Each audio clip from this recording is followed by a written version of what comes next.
agradecer a la institución que nos acoge en este congreso el día de hoy. He venido ya varias veces al Cusco, pero es la primera vez que vengo a traerles algunas ideas. Siempre vine en plan de turista y bueno, definitivamente también siempre es un placer estar aquí, porque esta es una ciudad mágica.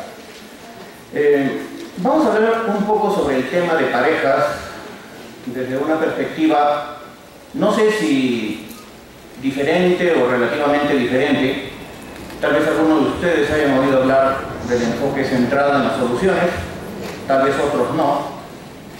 Antes de entrar en el tema de la pareja en sí, voy a tratar de presentarles un poco en qué consiste este enfoque. ¿Quiénes somos? Bueno, ¿a quién represento yo? Porque no vengo solamente en plan personal. Represento a la institución IFAMI. IFAMI es el Instituto de Investigación y Docencia en Familia, en Trujillo. Es una institución que tiene ya más o menos 13 años, dedicada a la asistencia psicológica, a la formación terapéutica, a la investigación. Actualmente nuestro rubro más importante es la formación de terapeutas centrados en las soluciones, que es una forma de terapia sistémica breve. ¿De dónde venimos? Bueno, de Trujillo. Aquí está, la ciudad de la eterna primavera. Eso nunca ha sido más verdad que ahora, que no hemos tenido ni una pizca de invierno, ni siquiera de otoño, ¿no? Hemos tenido pura entre primavera y verano, y parece que el resto del año va a ser así, y el próximo año igual con el fenómeno del Niño. ¿Qué hacemos? Como les decíamos, hacemos formación en diversos sitios, principalmente nuestro cuartel es Trujillo, pero también hemos estado en Chiclayo, Cajamarca, Huaraz, Lima, y si algún día nos invitan, acá en el Cusco también. Hacemos formación, hacemos asistencia, también nos gusta ir a capacitarnos a diferentes lugares. Aquí estamos con nuestras colegas de México, del Instituto Cananquil, cuando asistió allá Chila Mannamí, que es una terapeuta colaborativa dentro del enfoque construccionista social. Vamos a hacer una aclaración preliminar.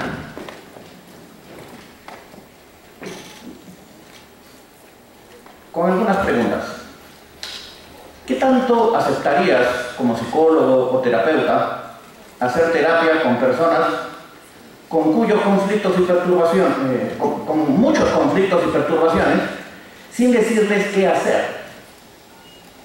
Eso puede sonar un poco herético, ¿no es cierto? O sea, el terapeuta o el psicólogo trabaja con personas perturbadas, poco o mucho, pero no les dice qué hacer. ¿Cómo se sentirían ustedes? ¿Se sentirían bien? ¿Se sentirían que es algo inaceptable? ¿Qué tanto aceptarías ayudar a esas mismas personas sin conocer mucho o casi nada del problema que los aqueja? Vale decir, cero pruebas psicológicas, cero diagnósticos, cero anamnesis, cero historias clínicas, todo ese montón de información, de acopio de información que dentro de la tradición psicológica y terapéutica se considera prácticamente imprescindible, pero que tal vez no lo hagamos nosotros. Que le dediquemos 5 minutos al problema, 20 tal vez, y luego vayamos a ver qué cosas quieren solucionar y cómo lo pueden hacer. Muy irresponsable. Para algunos, posiblemente proceder de esta forma sería muy irresponsable. Muy loco de repente, ¿no? Tal vez muy loco. Y si actuando así se obtienen resultados positivos y rápidos, con un menor costo de sufrimiento, claro, estas son preguntas retóricas porque en realidad, sobre todo la última, tiene una respuesta rotunda. Sí, se obtienen resultados. Y se obtienen resultados rápido, se obtienen resultados baratos en muchos aspectos. Y lo más importante, que se sostienen en el tiempo. No es una manito de barniz que se le da a ciertas cosas, como algunos colegas que critican el enfoque que les estoy presentando, a veces quieren dar a entender, y que lamentablemente son colegas que no han profundizado mucho en lo que estamos presentando, ¿no? Entonces, la propuesta que les traemos gira en torno a eso, el enfoque centrado en las soluciones. Entonces, hagamos una aclaración. Tom Andersen era un psiquiatra y un terapeuta, no del enfoque que yo manejo, pero de un enfoque muy parecido, llamado terapia reflexiva. Él era noruego, murió lamentablemente en un accidente, y él siempre que estaba parado frente a un auditorio, como yo frente a ustedes, aclaraba: por favor, tengan en cuenta que estamos, no sé si con todos, pero tal vez con muchos, hablando desde paradigmas diferentes, ¿sí? Así que las preguntas que ustedes me hagan los hacen desde cierto paradigma, pero yo les voy a responder desde otro paradigma, posiblemente. Y eso plantea posiblemente un riesgo, ¿no? Que estamos hablando en castellano, pero en realidad en idiomas diferentes.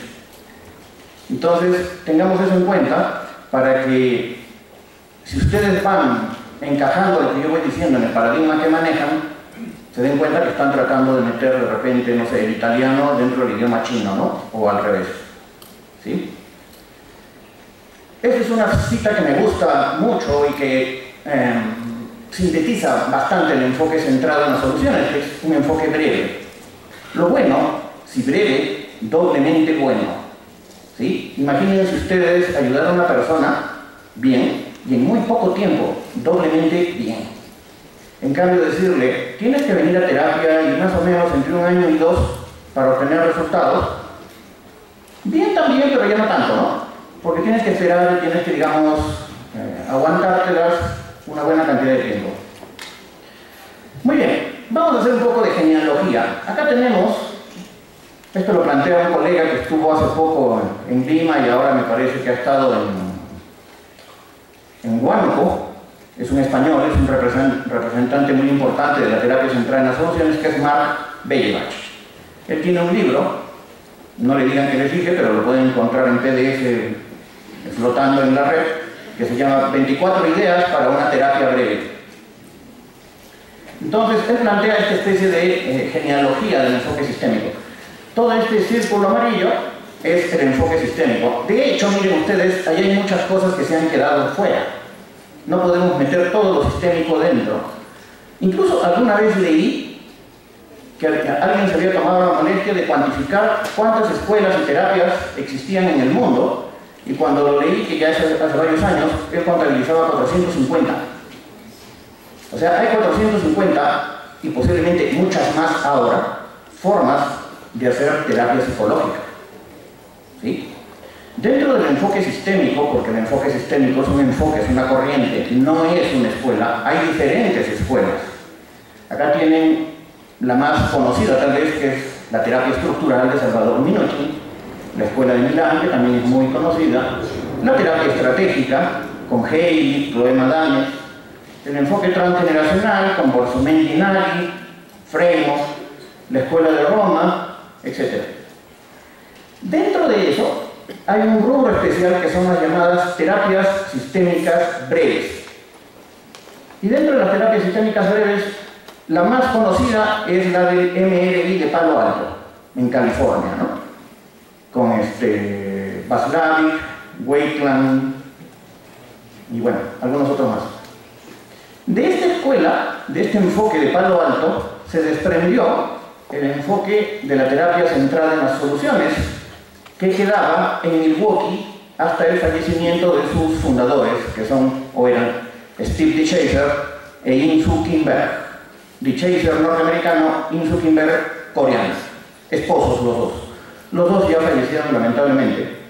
Y acá tenemos, aunque a ellos posiblemente no les gustaría nada que los hayan incluido ahí, a Michael White y a Dave Epstein. Ellos son representantes de la terapia narrativa.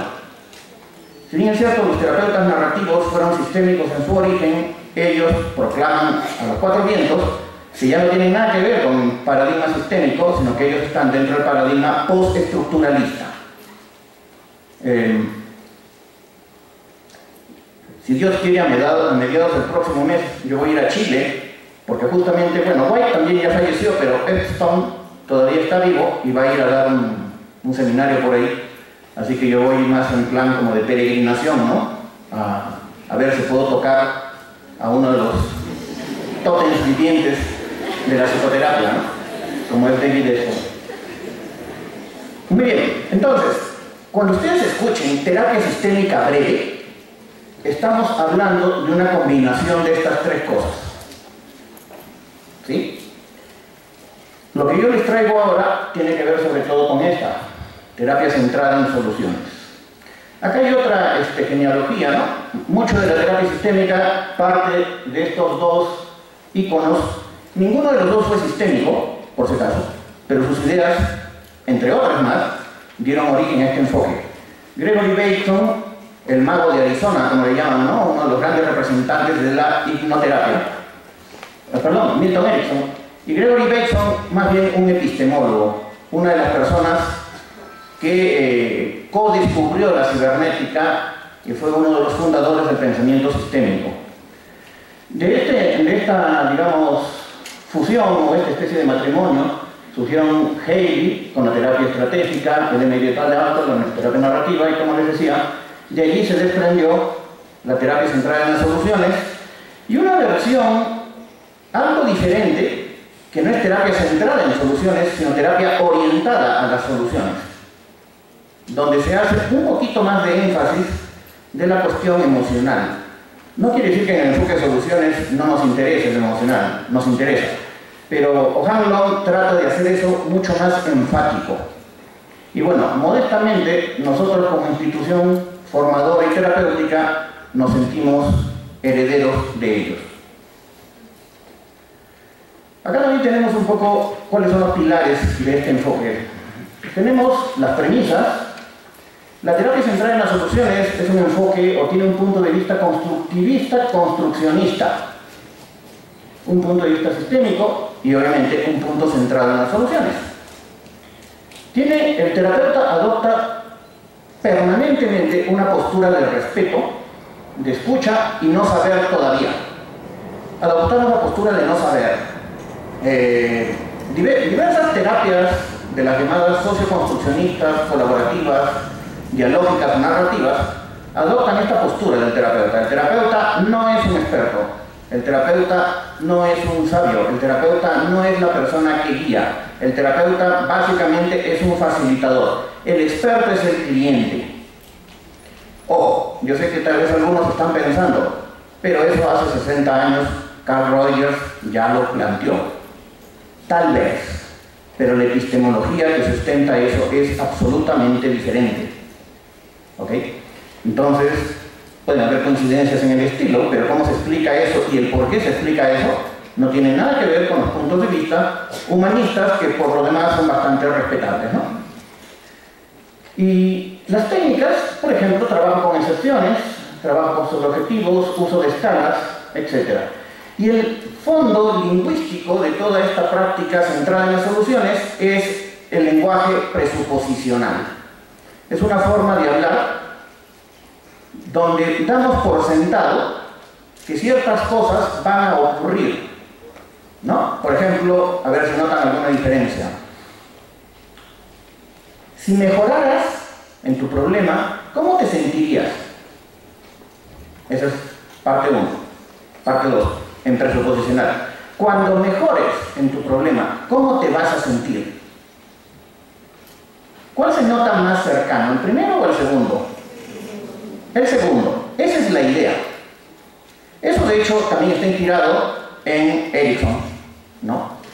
Porque la idea es ayudar a las personas a posicionarse en esa realidad alternativa a la realidad del problema, que junto con el terapeuta van a ir co-construyendo.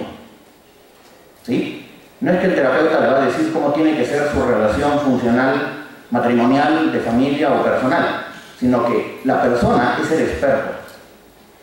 Y evidentemente eso también implica que nosotros tengamos una concepción del ser humano que no sea una concepción tradicional donde al ser humano se le ve como un ser fallado que tiene que ser reparado, y por consiguiente sus opiniones no deberían ser tomadas tan en cuenta porque como tiene una patología supuestamente. Pero como nosotros no nos casamos con esas ideas ya y consideramos que los problemas son de otra naturaleza, incluso aquellas que son diagnosticadas como patología, entonces no tenemos ningún problema en asumir que la persona es la experta. Y no son solamente buenas intenciones, no solamente es la postura condescendiente del terapeuta que baja el llano.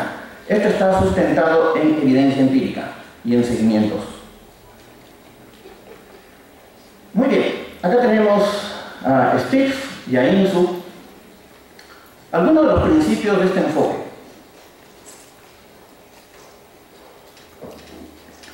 Hacemos mucho énfasis en la salud mental más que en la patología, ¿sí? O sea, nos centramos en los recursos a utilizar más que en los problemas a curar. En segundo lugar, el principio de utilización. Este es un principio tomado indudablemente de Milton Erickson. Todo puede ser utilizado para generar un cambio, incluso los problemas de la persona, pero sobre todo sus puntos de vista, su marco de referencia, su cosmovisión del mundo, etc. Una visión ateórica no normativa determinada por el paciente. Una de las cosas que el terapeuta centrado en las soluciones, al igual que cualquier terapeuta socioconstruccionista y posmoderno, no va a hacer jamás, es juzgar ni decirle a la persona cómo tiene que vivir, ¿sí? Salvo quizá que lo que esté planteando sea humanamente inalcanzable o que esté violando la ley. Porque por más construccionistas sociales que seamos, existe una ley que hay que respetar. Se puede cuestionar si se quiere, pero no la vamos a violar, ¿no? Pero por lo demás, no vamos a entrar a tratar de transferir a las personas que consultan nuestra ética, nuestro punto de vista, nuestras ideas. Porque en realidad, lo que el psicólogo maneja, desde nuestra postura, por favor no me vayan a matar, son simplemente historias, relatos, no verdades sacrosantas. ¿No? Estoy hablando de posmodernidad, estoy hablando de construccionismo social. Esas son las ideas básicas. La verdad es una construcción, no es un reflejo de la realidad. Y eso es lo que también usamos en este enfoque de manera bastante clara y visible. También la parquedad y la brevedad. ¿Ok? Acá les he extraído algunas citas. Por ejemplo, a Steve Chaser le decían el terapeuta que andaba con una navaja en la mano. Pero no porque fuera pandillero, ¿no? Sino porque andaba con la navaja de Ockham. Y la navaja de Ockham es un principio, que es este que está ahí. Lo que se puede hacer con pocos medios, falla si se hace con muchos. ¿Sí? Ante un problema, la solución más simple suele ser la más plausible. Baltasar Gracián decía, lo bueno, si breve, doblemente bueno. Y lo de abajo, lo decían Alcohólicos Anónimos. Eso no lo voy a ver. Entonces, breve, no porque vayamos corriendo. Yo siempre digo, no somos el Speedy González de la terapia, ¿no? No andamos en un Fórmula 1 a 300 por hora, no. De hecho, vamos bastante lento, precisamente porque llevamos prisa. La terapia centrada en las soluciones es breve, principalmente por lo que no se hace, que son la mayoría de cosas que hacen los terapeutas de otros enfoques. Y más bien porque apuntamos al cambio mínimo que creemos va o es la expresión inicial de un recurso que la persona, la familia, la pareja tiene, o las instituciones incluso, y que puede transformar sistémicamente, ¿no?, la situación que está atravesando esas entidades.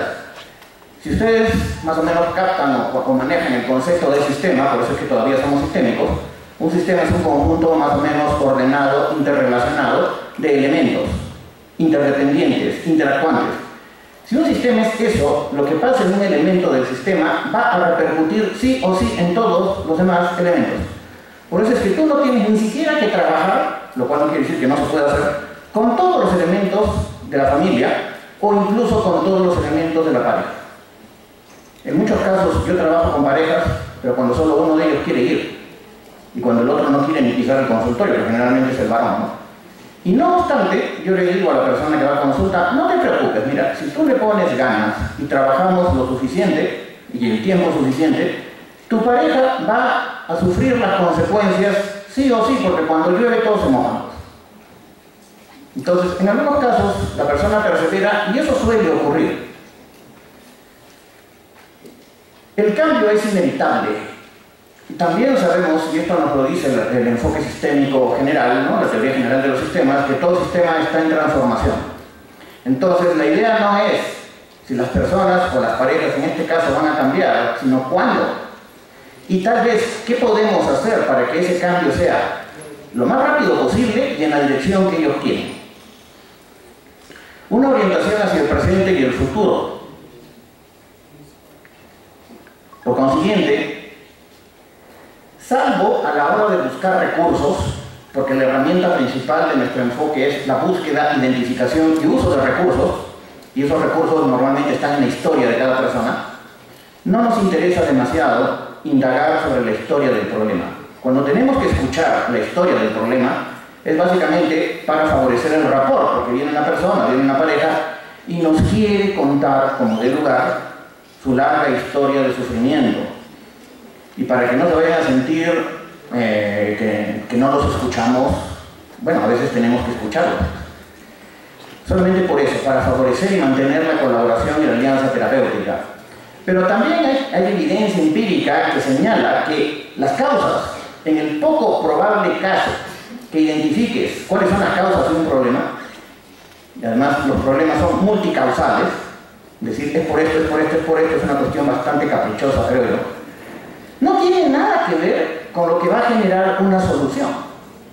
Díganme ustedes, si una señora viene a consulta con su esposo llorando porque el esposo le acaba de sacar la vuelta, saber eso, saber las causas de por qué le sacó la vuelta, que básicamente es una, porque quiso, ¿cómo va a ayudarlos a superar eso? Porque matan al amante, ¿qué cosa van a hacer? ¿Le van a sacar la piedra de la locura? No, no hay mucho que hacer. Lo que soluciona un problema no tiene relación, o no tiene mucha relación. Además hay otra cuestión importante. Dado que a nosotros nos interesa muchísimo fomentar la colaboración, hablar del problema lleva automáticamente a un estado de malestar psicológico. Ustedes pueden darse cuenta cuando empezamos a preguntar a las personas qué quieren conseguir y los hacemos imaginarse ese futuro cuando el problema ya no exista y estén viviendo como quieren vivir, que su cara cambia, su fisiología cambia. Y ese estado de mayor positividad es el que nosotros queremos conseguir. Porque cuando tú miras un futuro que te resulta agradable y atractivo y te enamoras de él, no hay pero que valga. Nietzsche ya decía, el que tiene un porqué supera cualquier cómo. Y bueno, cooperación. Buena parte del entrenamiento del terapeuta centrado en las soluciones es las 1001 formas de generar cooperación en la relación con tus consultantes. Antecedentes. Bueno, no les he puesto aquí todos los terapeutas centrados en las soluciones que hay, pero sí algunos de ellos que trabajan con parejas y que tienen libros en castellano. Primero tenemos a Michelle Weiner Davis. Este libro todavía está en circulación, me parece. No está tan caro. Está al alcance del bolsillo peruano. Lo más interesante es que ella es una enemiga acérrima del divorcio. El primer capítulo de su libro son estadísticas sobre los efectos nocivos de divorciarse. Y ella lo hace así específicamente porque considera, bueno, ustedes saben que el divorcio está, no sé si decirlo así, de moda. En nuestro país, más o menos un 50% de parejas que se casan o conviven van a terminar divorciados. Y curiosamente, los que se han divorciado y se vuelven a casar tienen una probabilidad de 60% de divorciarse. Y los que se casan por tercera, de 70%. Entonces allí, el hecho de reincidir parece que reduce las posibilidades de éxito. Pero no porque el divorcio y el casarse otra vez per se generen eso, sino porque no aprendieron nada. O sea, tropiezas de nuevo con la misma piedra, por segunda, por tercera, por cuarta, y te vuelves a caer y cada vez te duele más, ¿no? Supongo yo. Bueno, Bill O'Hanlon es este señor y esta es Eva Lipchick. Este libro es especialmente importante porque en ella es un libro de más o menos el año 2005, donde se hace todo un replanteamiento y una autocrítica de este enfoque e incluye capítulos especiales para trabajar con parejas, familias, personas con problemas en crisis, digamos, pacientes de larga duración, esos que se supone que o no tienen cura o tienen trastornos de personalidad o tienen cuadros psicóticos, ¿no? Donde también se puede utilizar el enfoque centrado en las soluciones. Muy bien, ¿qué más plantea este enfoque? Centrarse en los recursos de las personas. Al problema el menor tiempo posible. Directo a la construcción o co-construcción de soluciones. ¿Cuánto tiempo, en qué momento vamos a la construcción de soluciones con ellos? A los 10 minutos de la primera sesión. Ya, media hora o 20 minutos.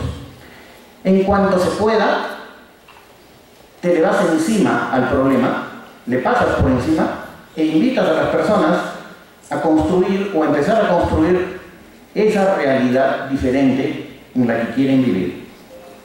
Simplificar al máximo sin restar eficacia. Credo.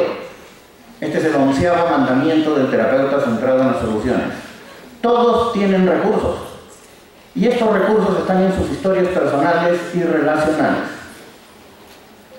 Todos tienen recursos. ¿Sí?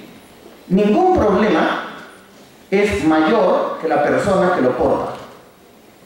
Ningún problema. Por consiguiente, si te pones a buscar con la lupa de las soluciones, vas a encontrar cosas que a la persona le sirven. Desde la persona misma, sin que tú tengas que transferir nada o casi nada. En la terapia de soluciones, esto decía Bellevach hace unos días, nos gusta comenzar por el final. ¿Cuál es el final de una terapia? Un cambio, se supone, ¿no? Y se supone que a ese cambio se va a llegar, después de 20, de 30 sesiones, de 40, después de un año, de 2, de 3, dependiendo de dónde entraste a terapia. Pero a nosotros nos gusta preguntar por el final. Dime una cosita, o díganme una cosita. ¿Cómo se imaginan ustedes que van a estar si esta terapia culmina exitosamente? O sea, los metemos en la máquina del tiempo y los teletransportamos a ese futuro. Y nos detenemos ahí lo más que se pueda para que nos lo describan al detalle. No le decimos nosotros qué tiene que haber ahí. Y luego, una vez que nos hayan pintado el cuadro, lleno de detalles, ¿sí?, a todo color y con sonido, empezamos a preguntar por las cosas de ese cuadro que ya están ocurriendo.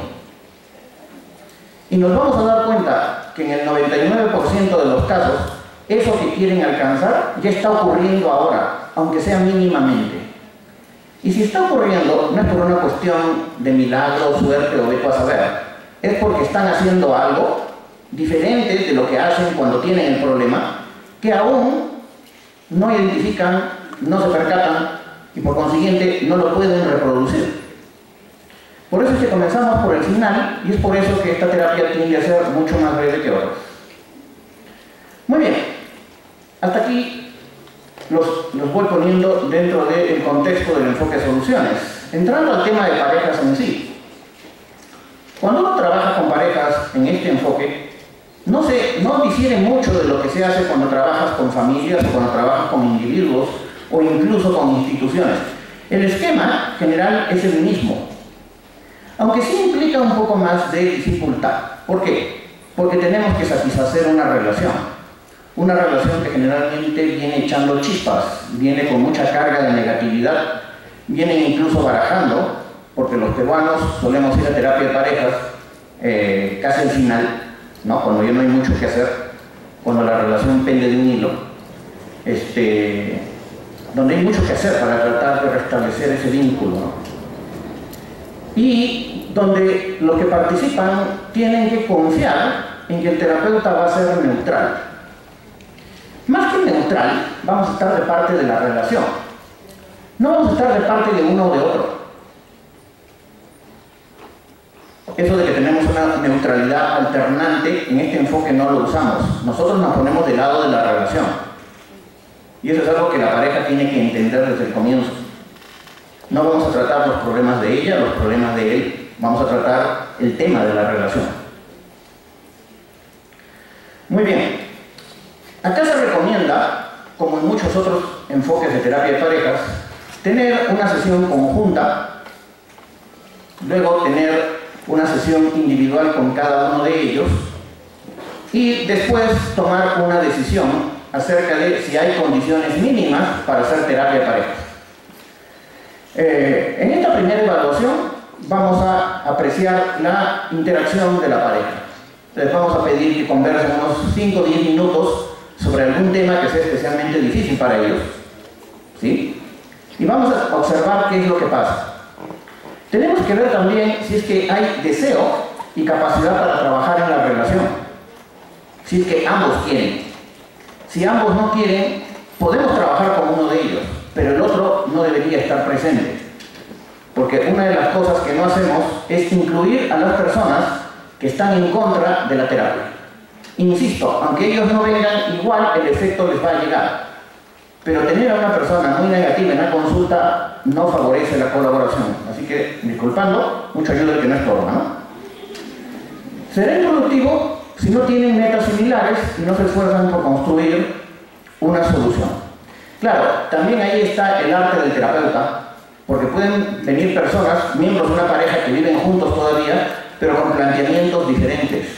La idea es ver cómo podemos hacer que estos planteamientos diferentes coincidan en un mismo planteamiento. De ahí que el terapeuta tiene que encontrar puntos de unión, puntos en común. Supongamos que la señora dice, yo vengo aquí a consulta porque él es una persona muy negativa, muy criticona, muy rajona. Y él dice, yo vengo aquí a consulta porque ella no cumple, no me atiende, no cumple conmigo, yo trabajo todo el santo día, llego a la casa y encima me tengo que cocinar, tengo que ver si tengo ropa limpia porque ella está mirando la telenovela. Uno podría decir, bueno, se están quejando de cosas diferentes, pero hay algo en común. Los dos tienen una imagen negativa, el uno del otro. Y esto es algo que podríamos tomar como punto de partida, ¿no? Algo así como, estamos viendo que los dos manejan una imagen no favorable el uno del otro, y que esa imagen no favorable no los está haciendo sentirse bien. ¿Estaría bien para ustedes si partimos desde allí? Si nos dicen que sí, tendríamos que ir a ver cómo van a darse cuenta y qué cambios tendrían que percibir para notar que ya están teniendo una imagen positiva. ¿Cómo va a ser su relación? ¿Qué van a hacer? ¿Qué van a sentir? ¿Qué van a pensar? Cuando ya tengan una imagen positiva. Es eso lo que tenemos que darle muchísimo tiempo, muchísima importancia, muchísimo detalle.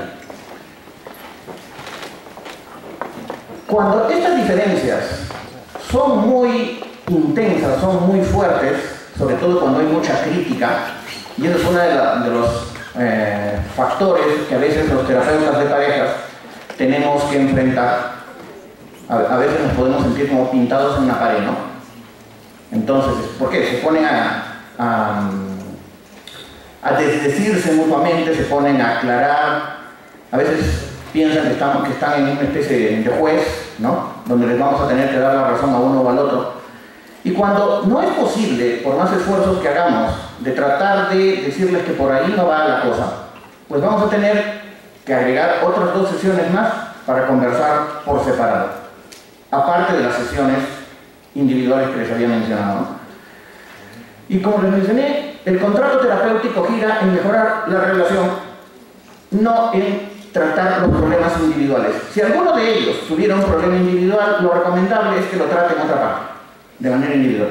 Porque el terapeuta tiene que aliarse, insisto, con la relación. Y de hecho, cuando la relación mejoró al punto de que ya se sienten satisfechos o no funcionó la terapia y decidieron separarse, pues nuestra ayuda termina aquí. ¿Ok? Cuando termina la relación, termina la terapia. Cuando consideran que la relación ya está dentro de los parámetros que ellos esperaban, pues también termina la terapia. Pero insisto, si hay un problema, pongamos, de descontrol de impulsos, de violencia, de alcoholismo, de adicción a los tragamonedas, cualquier cosa de esas, o de repente hay una vivencia traumática como resultado de haber sufrido infidelidad, eso tendría que ser tratado en otra parte, de repente con un terapeuta de nuestra confianza. No hay secretos. Eso sí es una cuestión muy importante tener en cuenta.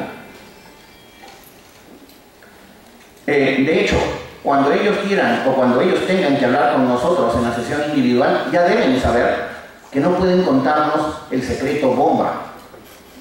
Yo he escuchado casos como, por ejemplo, el señor me cuenta, ¿no?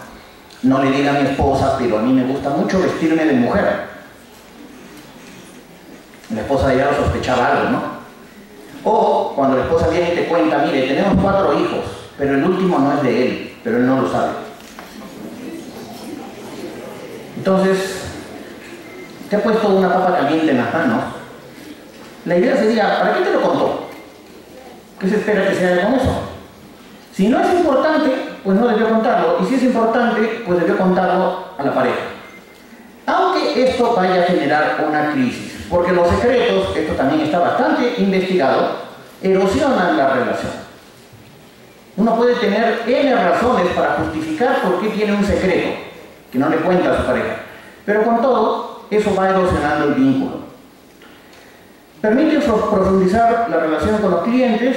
Ellos tienden a revelar algunas cosas más en la sesión individual que en una sesión conjunta, pero sin que eso sea un secreto, como les decía. Y debemos usar también las preguntas circulares, que como saben los que manejan este enfoque sistémico, son el tipo de preguntas básicos dentro del enfoque, ¿no? Cuando alguien comenta una situación, es necesario preguntar por el otro extremo de la relación. Si por ejemplo dice, mi esposo es una persona muy callada, nosotros podríamos preguntarle, ¿y qué haces tú cuando notas callado a tu esposo? Esto. ¿Y él cómo responde a lo que haces tú? Para que la persona pueda tener una visión relacional de aquello que está presentando como individual, como lineal, ¿no? Y como les mencionaba, bueno, a veces no queda más remedio que trabajar con uno de ellos, y aunque las probabilidades de éxito bajan, todavía es posible. Así que la idea de que mi pareja no quiere venir no es pretexto para decir que no se puede hacer nada y que lo único que les queda es divorciarse. Ah, y otra cosa, por favor, si trabajan con parejas, no les digan que se divorcien. ¿En qué curso, en qué formación, en qué código especial nos han a nosotros, los psicólogos y especialmente los terapeutas, ¿no? capacitado para detectar divorcios? No juguemos a ser, no sé si Dios o qué, pero ese es un problema. Si se quedan juntos o se separan, es un tema y es una decisión de las parejas. No es del psicólogo, no es del terapeuta. A mí me asusta mucho cuando escucho eso, ¿no? Bueno, entonces, después de la sesión inicial conjunta y de la sesión individual con cada uno de ellos, nosotros tenemos que ver la pertinencia del tratamiento de pareja, ¿no? Y todo esto se basa en la información que hemos recogido para ver si es que hay lo mínimo necesario. Por ejemplo, tienen claro que quieren preservar su relación. Esa es una de las cosas mínimas para trabajar con los dos. Comprenden que cada una de ellas tiene cierta responsabilidad en lo que ocurre.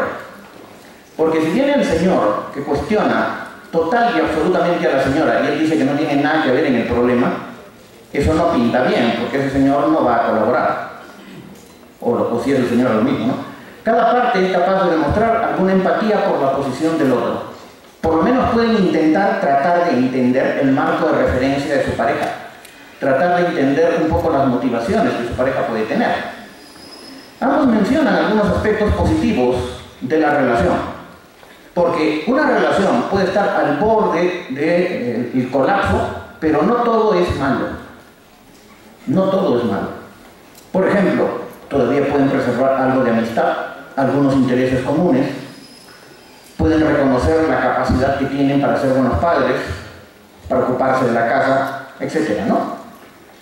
Y que no hayan relaciones extramaritales. Por ninguna cuestión de cucufatería o no, sino, bueno, es una falta ética, por lo menos, legal también creo, ¿no? Pero por una cuestión más bien práctica. También está bastante estudiado el hecho de que la relación extramatrimonial es un factor que favorece la ruptura y que la relación vaya muy mal.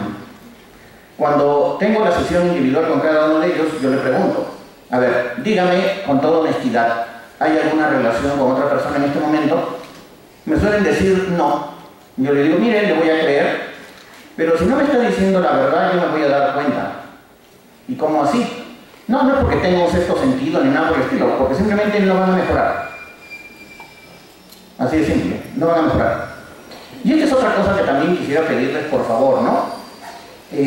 No recomienden a sus parejas tener relaciones extramatrimoniales así caleta nomás para salvar su matrimonio.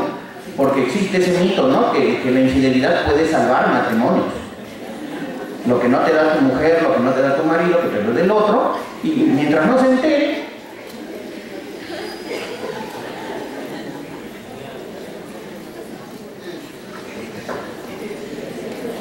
muy bien.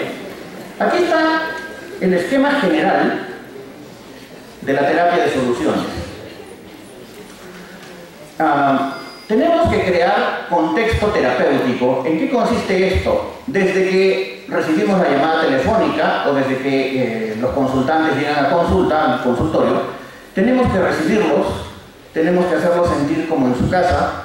Existe algo que se llama una fase social, interesarnos en su vida, en ellos como persona y no como portadores de un problema. Esa fase social tiene que ser lo más distendida, lo más hasta humorística que se pueda. La idea es que las personas lleguen a un lugar que no conocen, donde no saben qué se va a hacer con ellos, se sientan cómodos, podamos hablar de las cosas que les gustan, las cosas que los hacen sentir bien, interesarnos en eso. A la par que, mientras vamos averiguando por esos detalles, podemos ir tomando algunos elementos que nos van a servir como recursos potenciales. Por ejemplo, si ellos son amantes del atletismo, son personas entonces que están acostumbradas a la persistencia, a soportar el dolor, a ir más allá de sus capacidades o a vencer sus límites, ¿no? Y eso lo podríamos usar en algún momento como metáfora dentro de la terapia, ¿sí? Después, dentro de ese mismo contexto, vamos a explicarles un poco el enfoque. A veces me ha ocurrido, cuando todavía estaba yo comenzando, que venía una persona y me decía, ¿y cuándo va a sacar su cuarzo?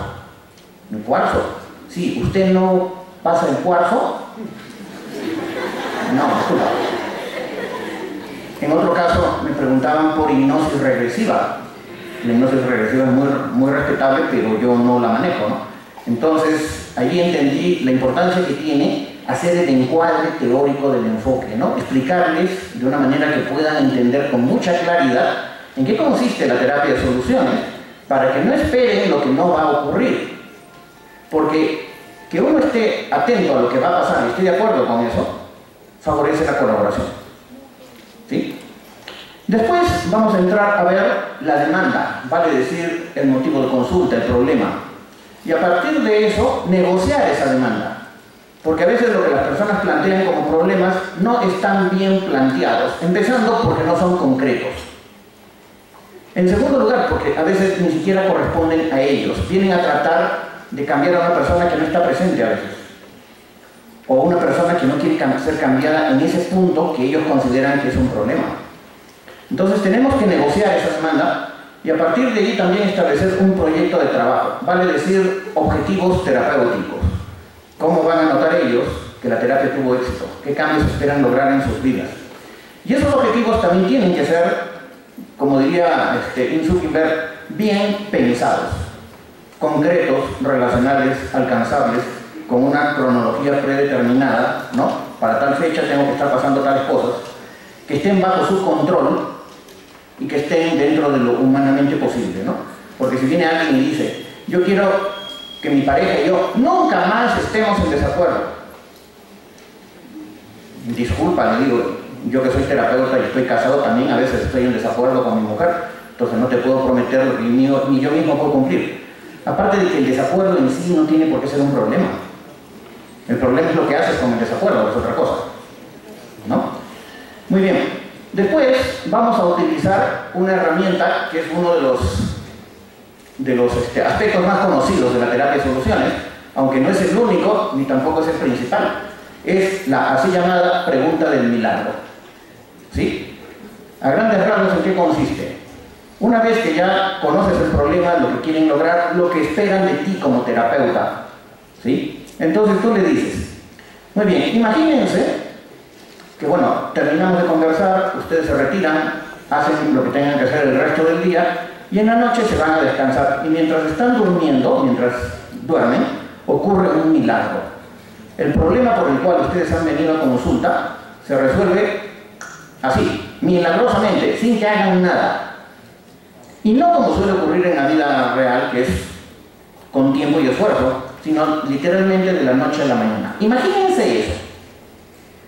Y después, ahí viene la verdadera chamba, ¿no? Porque tienes que preguntar y repreguntar y repreguntar y repreguntar. ¿En qué va a consistir ese milagro? Muchas veces las personas te dicen, ya no peleamos. Tienes que reconvertir la respuesta negativa en respuesta positiva. Si ya no pelean, ¿ahora qué hacen? Ya no nos sentimos hartos. Si ya no están hartos, ¿cómo se sienten? Y cosas así. Tenemos que preguntar cómo cambian las relaciones, qué efecto tiene estos cambios que se empiezan a gestar en las vidas de ellos, en las vidas de sus hijos, si los tienen, de las familias, en las diversas áreas de la vida de cada uno de ellos, ¿no? Trabajo, vida social, vida familiar, economía, etc. Entonces, estamos construyendo una especie de rompecabezas, imaginariamente, con ellos. Nosotros preguntamos, ellos ponen el contenido, nosotros nunca les vamos a decir qué debe ir ahí o no. Y luego, nosotros vamos a preguntar por cambios pretratamiento. ¿Qué son cambios pretratamiento? Ojo, estamos al comienzo de la terapia todavía, ¿no? Les vamos a preguntar, ¿qué parte de ese milagro que ustedes me han descrito tan detalladamente ya le está ocurriendo? ¿Qué parte? Se van a dar cuenta que en casi todos los casos algo de eso ya está pasando. Si eso es así, a eso le llamamos una excepción. ¿Por qué es una excepción? Porque la regla suele ser el problema. La excepción a la regla es cuando el problema, debiendo presentarse, no se presentó. Y si no se presentó es porque hicieron algo diferente. Nosotros tenemos que tratar de identificar eso diferente, ampliarlo y empoderar a la persona a través de preguntas para que logre establecer cómo logró esa excepción. Tú me dices que parte de tu milagro consiste en que puedan ver un programa de televisión que solo le gusta a uno de los dos y que el otro, aunque no le guste, igualito lo ve y hasta lo disfrutan. Esa sería parte del milagro, ¿no es cierto? ¿Qué parte de eso ya ha ocurrido en los últimos días? Cuando ustedes le hacen esa pregunta, los invitan a cambiar de chip. Porque las personas vienen preparados, con el discurso preparado de lo problemático y te van a describir con pelos y señales de al milímetro cuándo es que pelean, las razones por las que pelean, ¿no? Llevan toda la contabilidad, pero cuando les preguntas por las cosas que hacen bien, como que después de 5 minutos o 5 segundos, perdón, de desconcierto, empiezan a pensar, incluso llevan la mirada hacia arriba, ¿no? Y empiezan a pensar y empiezan a identificar. Y cuando empiezan a identificar, hemos dado como un recurso. Y a partir de ese recurso, nosotros podríamos decirle, ¿qué se imaginan que va a pasar en su relación? Si eso que hicieron ese día, que pudieron ver juntos la televisión, aunque a uno de los dos no le gustaba el programa, lo siguen haciendo deliberadamente, usando esos recursos, esas habilidades, ese conocimiento que ustedes me han descrito, que pusieron en un juego. Y podríamos dejarle eso como tarea, como sugerencia. Ustedes podrían preguntarse, pero una cosa tan pequeñita como ver televisión juntos, ¿puede generar un cambio que salve un matrimonio? Pues sí, radicalmente les digo que sí. En este enfoque nosotros optamos por el cambio mínimo. A eso se le llama efecto bola de nieve. Una pequeña bola de nieve en una ladera se tira y empieza a crecer, crecer, crecer, crecer. Lo mismo pasa también con los problemas. Una pequeña cosita negativa tirada por la ladera se convierte en una bola de nieve negra o una bola de fuego, no sé qué será, pero En otros casos, cuando no detectamos preguntas de afrontamiento, o perdón, no detectamos excepciones, le entramos a buscar excepciones, pero por otro medio. Por ejemplo, y podemos usar allí las preguntas de escala, que son otra herramienta que tenemos, ¿no? De 0 a 10, considerando que 0 es un matrimonio insoportable, que ustedes no quieren salvar, pero por ninguna razón, y 10 es su matrimonio, su relación, como a ustedes les gustaría que sea, ¿en dónde se encuentran ahorita? Es bien raro que te digan 0, pero puede ocurrir. Pero generalmente te pueden decir 1, 2, 3. Entonces allí tú puedes usar lo que un colega definió como el efecto wow. ¿No? Wow, 3. Yo juraba que me iban a decir 0. ¿Están seguros que es 3? Sí. Díganme, ¿Por qué es 3 y no es 0? ¿Qué entra en ese 3? Nuevamente les cambiaste el chip. Tienen que ponerse a pensar, oye, caballero, pues es 3, no es 0, no estamos tan mal. ¿Por qué no estamos tan mal? Y eso los lleva a pensar lo que los está manteniendo a flote. Nuevamente, los recursos. Nuevamente, nosotros agarramos esos recursos, los amplificamos y empezamos a ver esos recursos, qué conocimientos, qué habilidades de ellos como personas y como parejas representan. Y cómo lo podemos traducir en una sugerencia que empiece a ampliar el efecto. Y en cuestión de días, a veces de semanas, eso empieza a irradiarse a otras áreas de la relación y empieza a incrementar el nivel de satisfacción de la pareja hasta el punto que llegan diciendo que ya no necesitan más ayuda. Bueno, en mi experiencia, no sé si es algo a nivel nacional, pero por lo menos en Trujillo, 9 de cada 10 no vienen a despedirse, simplemente no vienen a la última consulta, ¿no? Pero tú te enteras que les va bien, en parte porque tienes que llamarlos, hacerle seguimiento y porque ellos mismos te derivan a otras personas. Yo siempre pregunto, ¿cómo se enteraron de que existo? Me dicen, fulano, mengana, que hace paciente de usted, los ha derivado, ¿no? Otro elemento muy importante dentro de la terapia de soluciones es elogiar. Pero no es un elogio gratuito, no es una cuestión así que lo hacemos por buena gente. Tenemos que poner en evidencia las cosas que están haciendo bien, porque ellos ya vienen poniendo en evidencia y habiendo subrayado muchas veces lo que están haciendo mal. Por consiguiente, a nosotros nos gusta sentirnos o pensarnos que somos como una especie de espejo, donde ellos puedan ver las cosas que están haciendo bien para que las identifiquen y las puedan seguir reproduciendo.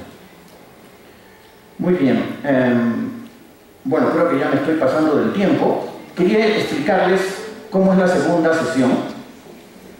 En la segunda sesión y en todas las posteriores, independientemente de cuánto duren, es una cuestión casi de ley que empezamos preguntando qué cosa va mejor. Claro, algunos podrían ahí pecar de tímidos, ¿no? Y decir, oiga, pero en la sesión última se fueron casi gritándose. ¿Usted cree que ahora estén mejor? Pregunta. Porque tú no sabes lo que pasa. Entonces, vienen, los recibimos amablemente, se sientan aquí y les decimos, yo me imagino que desde la última vez que hemos conversado, en relación al tema que ustedes quieren tratar, algunas cosas habrán salido bien, otras cosas habrán salido no tan bien. Comiéncenme contando qué cosas han ido mejor en su relación. Nuevamente, cambio de chip hacia lo positivo. ¿Sí? Si hay cosas positivas que ellos puedan identificar, las ampliamos, les atribuimos control, es decir, les preguntamos con mucho detenimiento cómo lo han logrado, para que ellos puedan tenerlo claro y lo puedan reproducir, porque si no, no lo pueden reproducir. Lo llevamos a escala, de 0 a 10, si la sesión anterior estaban en 3, ahora en cuánto están. Habrán subido 1 punto, 2 puntos, 5 puntos. A veces nos sorprenden, ¿ah? Dicen, en la sesión anterior estábamos en 3, ahora estamos en 8. Eso es doble wow, ¿no? Wow, wow. En otros casos, no hay mejorías. Yo siempre le digo a mis estudiantes de la formación, no les crean, insistan. Allí utilizamos una herramienta llamada deconstrucción. La deconstrucción significa ir con mucho más detenimiento. Por ejemplo, si han venido hace una semana, ellos están evaluando cómo están en 7 días. Entonces vamos a ir día por día. Hoy día, ¿cómo están? ¿Hoy día ha habido alguna discusión? No, hoy día no. Pero habían dicho que nada había mejorado. ¿Y ayer cómo estuvieron? Ahí más o menos. Y dijeron que nada había mejorado. Anteayer, ¿cómo estuvieron? Anteayer sí, terrible, nos hemos gritado, nos hemos tirado los platos por la cabeza ya. Pero por lo menos van hoy y ayer que no estuvieron mal. Y podemos seguir buscando. O podemos deconstruir por otras áreas. En el plano sexual todo está terrible. No, sí, ahí ya nos estamos entendiendo un poco mejor. Pero habían dicho que nada había mejorado. Y en ese tema de ponerse de acuerdo como padres, todo está terriblemente mal, me imagino. No, ahí sí las cosas están yendo, por lo menos se mantienen. Y habían dicho que nada había mejorado. ¿Se dan cuenta? Por eso digo, no les creas tan rápido, porque pueden haber cambios chiquitos que ellos no están identificando y menos aún valorando. pero es nuestra función como terapeutas cumplir esa labor de amplificación, de detección y amplificación. Bien.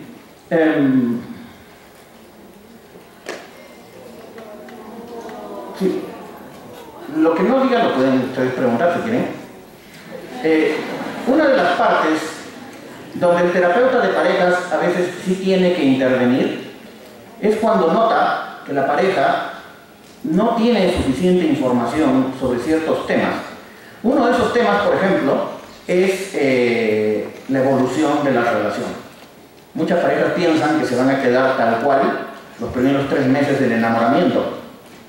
Y ustedes ya saben que el amor es esa enfermedad, ese momento, es ese proceso de locura temporal que se cura con el matrimonio, ¿no? No estoy siendo malo adrede. Es que no se trata de enamoramiento, el amor es otra cosa. Y por fuerza, esa sensación de locura temporal que a veces las parejas tienen, según algunos no dura más de 9 meses, según los más optimistas no dura más de 3 años. Pero en algún momento va a cambiar de intensidad, pero la idea es que se mantenga o se fortalezca en términos de decisión y en términos de compromiso. Que además sepan que el amor se sostiene a partir de iniciativas y acciones permanentes que uno toma. El amor no tiene una pila solar que se recarga sola. Yo siempre uso la metáfora del carrito de cuerda. Mira, tu amor es una relación como un carrito de cuerda. Tú le das cuerda y lo sueltas, pero tarde o temprano se le acaba la cuerda. Y tú vas a sentir que se le acabó la cuerda porque tienes menos ganas, menos deseo de estar con tu pareja, porque eres menos tolerante y menos paciente. Tienes que darle otra vez cuerda. Porque si lo que tú vas a hacer es terminar para buscar otra relación con ese mismo esquema, pues probablemente eres candidato a fracasos constantes. Y además, otra cosa, hay estudios que también indican que un 70% de parejas, después de que nace el primer hijo, se sienten en mucho o en poco insatisfechas con su relación, porque tal vez no han estado lo suficientemente preparados para darse cuenta que el sistema va a cambiar.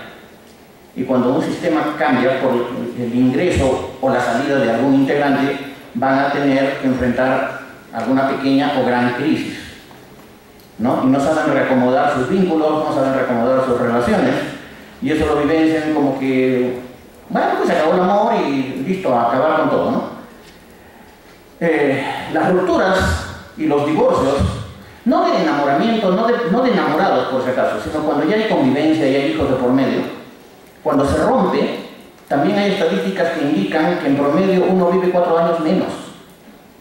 O sea, creo que fumar es menos malo que divorciarse. Siendo malo, ¿no?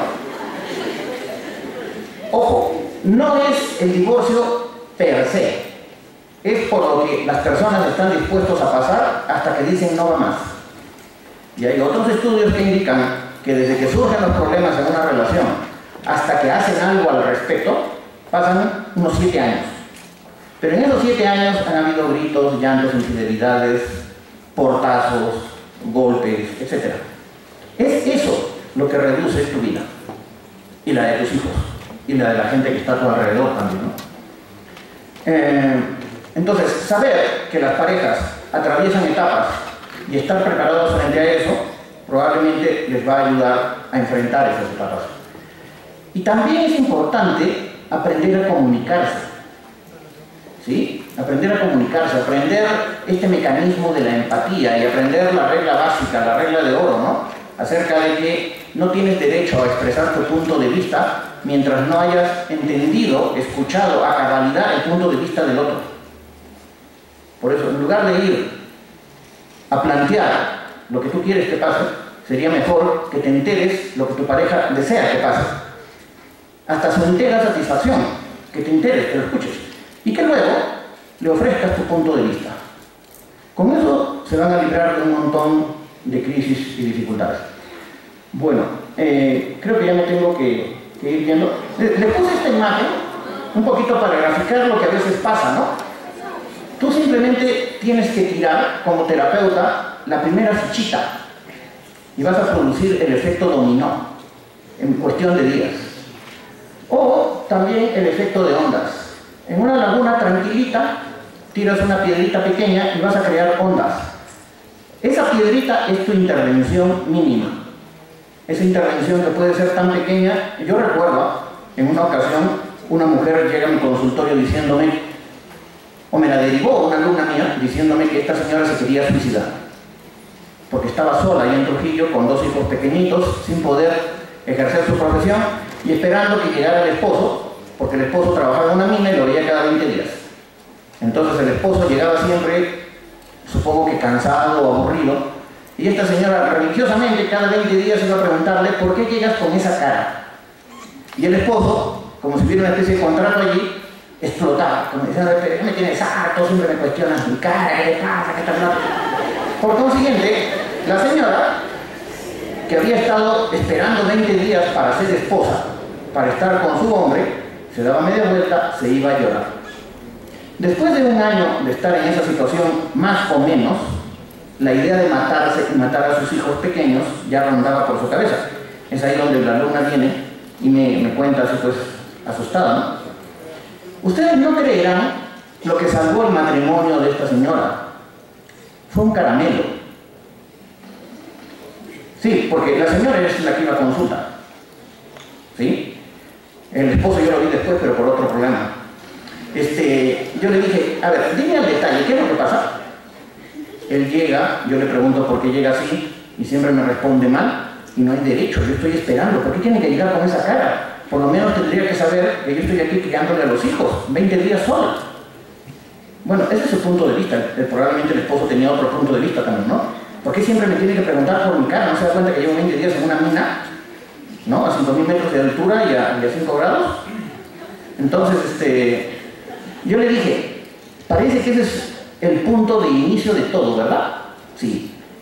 ¿Qué crees tú que podrías hacer diferente, lo suficientemente diferente, que rompa esa dinámica? Me dijo, no sé, como viene tan amargado, darle un caramelo para que se endulce. Probablemente lo soltó así más. Yo le tomé la palabra y le dije, eso exactamente quiero pedirte que hagas. Claro, probablemente la señora habrá pensado de qué manicomio me escapé. Pero por suerte lo hizo. Llegó a la semana siguiente con otra cara, con otro estado de ánimo, y le dije que mejoró. Me dijo, hice exactamente lo que me dijiste. No le dije nada, simplemente llegó, ni siquiera había soltado la mochila que tenía el esposo con el que siempre viajaba. Le abrí la mano, le puse un caramelo, se lo cerré y me fui. Y me vino detrás mío con la mochila, con el caramelo en la mano y con la boca abierta, diciéndome, ¿quieres algo? Y ella me dijo, no, yo le dije que no. Se fue. A los 30 segundos regresó, ¿tú quieres algo? Yo le insistí que no quería nada. Después le pregunté, dime, en esa semana que han pasado juntos, ¿cuántas veces han peleado? Ninguna. ¿Qué crees tú que puedes seguir haciendo entonces? ¿Dándole caramelos? No. La idea es, ¿cómo rompo yo esa secuencia? ¿Sí? Ahora, esto, por favor, no estoy acá dando a entender que las cosas se arreglan así facilito nomás. ¿Sí? Uno tiene que saber qué cosa va a hacer, tener más o menos el esquema en la cabeza, y eso toma pues un poquito de tiempo, de información, de práctica, y echando a perder se aprende, ¿no? Pero el mensaje que yo quería traerles hoy día era que los problemas, si bien es cierto, pueden hacer sufrir mucho a las personas e incluso acabar con sus vidas, se pueden resolver de una manera más simple de la que estamos acostumbrados. No porque nosotros seamos Superman, sino porque las personas tienen recursos. Y que un enfoque que focalice en esos recursos probablemente puede ser de mucha ayuda, ¿no? Las relaciones son como un juego de tenis. Si estos de aquí empiezan a jugar diferente, los de aquí por fuerza van a jugar diferente. Entonces, no digan que no pueden hacer nada en relación al otro. Empiecen a jugar distintos. ¿Sí?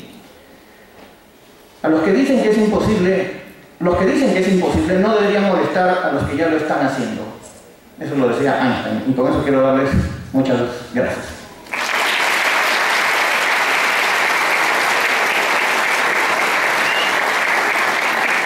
Agradecemos la ponencia.